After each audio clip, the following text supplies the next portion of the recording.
Hi, is that Maggie? Yes. Hi, How this are is you? good, thank you. This is Ian. My name is Margaret Morton. My title right now is Ensign in the United States Navy, and I am stationed on USS Mustin, which is a destroyer out of Yokosuka. We got underway right after the earthquake, which is when I first started writing home. I was on the ship, and the whole ship just started shaking. And our captain came over the announcement system and said that was an earthquake that you just experienced. I wrote my first email right after we had gotten underway, a kind of a reflection on what had happened the last couple of days, just to let my friends and family know really what was going on. Dear friends and family, we are now operating off the coast of northern Japan amidst a tremendous amount of floating debris and derelict fishing vessels. The feeling I get is one of both tragedy and hope. The place is like a floating graveyard. Pieces of people's lives just washed by our ship. We are running clothing drives and asking people to donate money, and the results are phenomenal. Every helo that takes off is loaded with more supplies. If we had only known before we left home port, we could have brought more.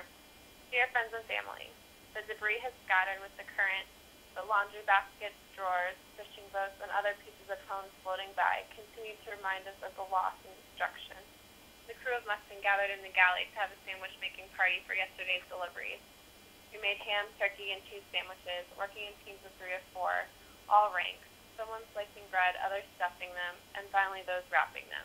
When we ran out of meat, we switched to peanut butter and jelly. For me, it was overwhelming to think how a peanut butter and jelly sandwich that I take for granted so often was going to get someone through another day. In talking to the pilots who delivered the food, when they arrived at the landing zone, the people came right up to the helicopter through up to 2 to 3 feet of snow. Yet they still maintained all the Japanese formalities, bowing until the very moment the helo left the ground. Dear friends and family, I received an email from a family member that labeled us out here as quiet bastards of the U.S. I think this picture sums up that thought. It depicts one of the shelters where our helo has been delivering supplies over the last few days.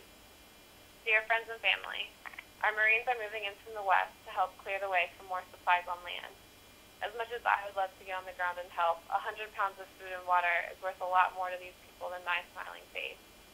The effort is now shifting from one of aiding survival to one of rebuilding, so we have yet to see how that will affect our mission here. Love, Maggie. And that's it. That brings us to now. They were your emails initially for your friends and family, and how they've just gone all over the world and they've been forwarded to so many people, and they came across my desk, and I heard that that you were even published in a Japanese newspaper. Yes, that's correct. I think that's what has been almost overwhelming, the response that I've gotten from literally all over the world of people just, responding to a first-hand account has just been amazing. This has been your message to the rest of the world, the message that you have brought in your emails, but what is your message to the people of Japan? My message to the people of Japan is definitely one of admiration. It really has been an example to the rest of the world of how to maintain just basic pride and honor and respect even amidst chaos, and also have this sense of hope and of renewal. I just think that is such an example to the rest of the world.